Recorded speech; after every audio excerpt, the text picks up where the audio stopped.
Zero hour తీసుకున్నాలే సభ్యులకు అందరికీ అవకాశం ఇవ్వాలని చెప్పేసి కొత్త చర్చ జరిగినందుకు కొద్దిగా లేట్ అయింది.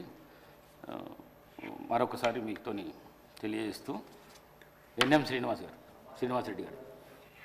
అధ్యక్ష, ఇప్పుడు ప్రతిరోజు ఏదో ఒకటి సభను కించపరచడము, స్పీకర్ పోడియంలోకి రావడం ఇది అలవాటు అయిపోయింది అధ్యక్ష. ఎప్పుడు స్టార్ట్ చేసినామని కాదు, సభలో ఎంత సమయం ప్రజా సమస్యల కోసం చర్చించడం అనేది ముఖ్యం అధ్యక్ష. అతి ముఖ్యమైన బిల్లులో ఈసారి ఏ విషయంలో కూడా వాళ్ళు చర్చకు తీసుకురాలేదు అధ్యక్ష, చర్చ పెట్టలేదు అధ్యక్ష. వాళ్ళు పెట్టిన ప్రివిలేజ్ మోషన్ కూడా అడ్డుకునే ప్రయత్నం చేసిండ్రు. భూభారతి మీద 2 రోజులు సమయం అడిగితే మీరు ఉదార స్వభావంతో మీరు సమయం ఇస్తే ప్రిపేర్ అయ్యి వస్తాము మా ఇంత పెద్దది అన్నోళ్ళు ఆ రోజు ఏం చేసిండ్రు అధ్యక్ష? ఒక్కసారన్నా 1 నిమిషం అన్న సభలో మాట్లాడినరా? ఇంకొకటి అధ్యక్ష, సమయం గురించి మాట్లాడుతూ ఉన్నారు, ప్రిన్సిపల్స్ గురించి మాట్లాడుతూ ఉన్నారు. లీడర్ ఆఫ్ అపోజిషన్ ఇప్పటిదాకా ఈ సభకే రాలేదు అధ్యక్ష. ఈ సభ శాంక్టిటీని తక్కువ చేస్తున్నారు అధ్యక్ష. దాని గురించి కూడా మాట్లాడాలి కదా అధ్యక్ష. అంటే ఏదో ఒకటి మీ మీద ఆస్పిరేషన్ చేయాలి. ఈ సభ సజావుగా జరగట్లేదు, మేము బ్రహ్మాండంగా నడిపినాం అనేది ప్రజల్లోకి పోవాలని చెప్పి ప్రతిరోజు కుట్రబంతున్నారు అధ్యక్ష.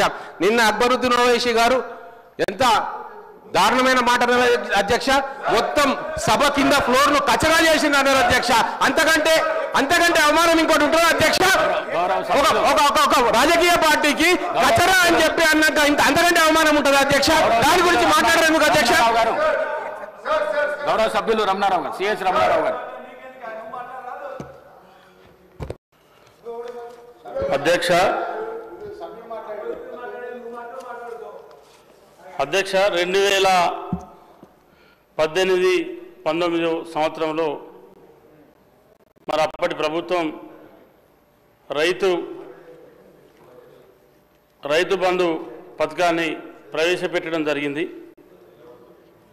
మరి ఆ రోజు నుండి పోయిన వర్షాకాలం వరకు, అంటే మొన్న కాక అంతకుముందు వర్షాకాలం పంట వరకు, మన పోయిన వర్షాకాలం పంట వరకు 72,816 కోట్ల రూపాయలు మొత్తం ఇప్పటివరకు వెచ్చించడం జరిగింది. కాంగ్రెస్ ప్రభుత్వం వచ్చిన తర్వాత ఒకసారి రైతు భరోసా ఇవ్వడం, మరి దానికన్నా ముందు గత ప్రభుత్వం ఇవ్వడం, సాగైన భూములకు ఇచ్చింది 50,210 కోట్లు. మరి ఇలా రాళ్లకు రప్పలకు పంటలు వేయనటువంటి భూములకు, అటువంటి భూములకు కూడా దాదాపు 22,606 కోట్ల రూపాయలను మరి గత ప్రభుత్వం మరి అప్పనంగా ఇవ్వడం జరిగింది.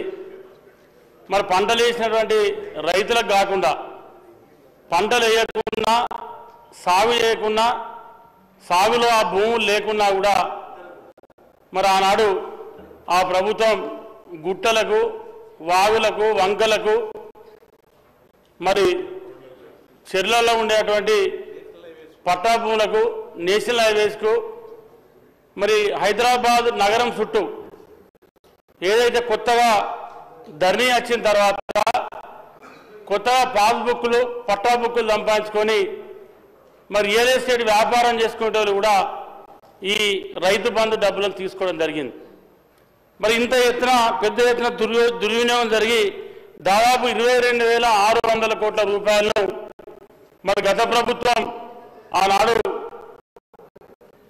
వెనుక ముందు చూడకుండా, ఎలాంటి చర్యలు లేకుండా మరి ఇష్టం వచ్చినట్టు ఇవ్వడంతో ఇవాళ ప్రజా డబ్బులు దుర్వినియోగం జరిగినాయి. మరి ఏదైతే రైతులకు చెందాల్సినటువంటి డబ్బులు ఇవాళ పెద్ద పెద్ద వ్యాపారవేత్తలకు, రియల్ ఎస్టేట్లకు, మరి ఎవరైతే పెద్ద పెద్ద భూస్వాములు ఉన్నారో వాళ్ళందరూ కూడా ఇవాళ 100 ఎకరాలు ఉన్న వాళ్ళు కూడా వాళ్ళు హైదరాబాద్లో ఉంటారు. గ్రామాలలో సంబంధం ఉండదు, వ్యవసాయంతో సంబంధం ఉండదు. ఇక్కడ రియల్ ఎస్టేట్ చేసి మరి అక్రమంగా సంపాదించుకున్నటువంటి భూములు ఏవైతే ఉన్నాయో మరి ఆ భూములకు కూడా పెద్ద ఎత్తున రైతు బంధు ఇవ్వడం జరిగింది. మరి ఇవాళ ఏదైతే మంత్రి తుమ్మల నాగేశ్వరరావు గారి ఆధ్వర్యంలో మరి షార్ట్ డిస్కషన్ పెట్టి ఈ ఏసంగి పంట నుండి సంక్రాంతి తర్వాత నుంచి రైతు భరోసా ఇవ్వాలని చెప్పి మన ప్రభుత్వం నిర్ణయించుకోవడం, దానికి అనుగుణంగా ఇవాళ అసెంబ్లీలో చర్చ పెట్టి అన్ని రాజకీయ పార్టీల అభిప్రాయాన్ని తీసుకొని